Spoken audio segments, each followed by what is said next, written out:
पंतप्रधान नरेंद्र मोदी यांच्या नाशिक दौऱ्याच्या निमित्तानं पुन्हा एकदा कांदा उत्पादक शेतकरी आणि नेत्यांवर नोटिसा बजावण्यात आलेल्या आहेत। कांद्यावर बोला अशी मागणी सभेत केल्यामुळे काही शेतकऱ्यांना ताब्यात सुद्धा घेण्यात आलेलं आहे। भारतीय लोकशाहीमध्ये ही अत्यंत लाजिरवाणी अशा प्रकारची घटना आहे। देशाचे पंतप्रधान हे कोणत्याही एका पक्षाचे प्रचारक नसतात, ते देशाचे पंतप्रधान असतात आणि देशाच्या पंतप्रधानांनी घेतलेलं धोरण हे कसं योग्य आहे हे जाणून घेण्याचा लोकशाही अधिकार या ठिकाणच्या प्रत्येक नागरिकाचा आहे।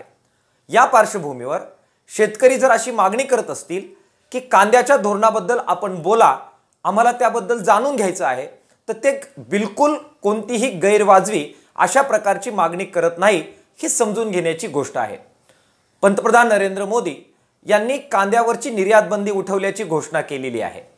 मात्र ही घोषणा करत असताना कांद्याच्या निर्यातीसाठी $550 किमान निर्यात मूल्य आणि 40% कर या अटी लावलेल्या आहेत।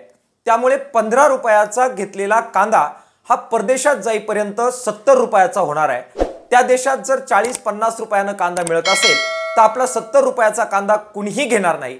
या अटी शर्ती आपण का लादल्या हे जाणून घेण्याचा शेतकऱ्यांना अधिकार आहे। शेतकऱ्यांची ती मागणी रास्त आहे। ती मागणी मान्य करून दोन शब्द कांद्यावर बोलण्याऐवजी शेतकऱ्यांवर जर अशा प्रकारे दडपशाही होत असेल तर ही नक्कीच निषेधार्ह गोष्ट आहे। किसान सभेच्या वतीनं या गोष्टीचा मी अत्यंत कडव्या शब्दामध्ये निषेध करतो।